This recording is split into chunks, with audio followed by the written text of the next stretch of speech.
ওম নম শ্রীমদ্ভগবদ্গীতায় নম। ষষ্ঠ অধ্যায় ধ্যানযোগ। শ্রীভগবানুবাচ শ্লোক 24।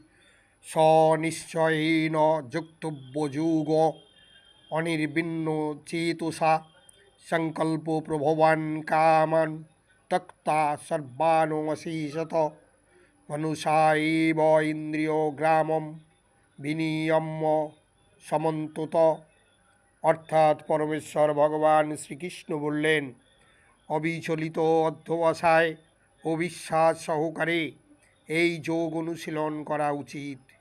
সংকল্পজাত সমস্ত কামনা সম্পূর্ণরূপে ত্যাগ করে মনের দ্বারা ইন্দ্রিয়গুলিকে সব দিক থেকে নিয়ন্ত্রিত করা কর্তব্য।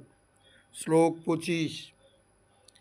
শনৈ শনৈ উপরমেত বুদ্ধাধৃতি গৃহীতয়া আত্মসংস্থমনকৃত্তা ন কিঞ্চিদপি চিন্তয়েত।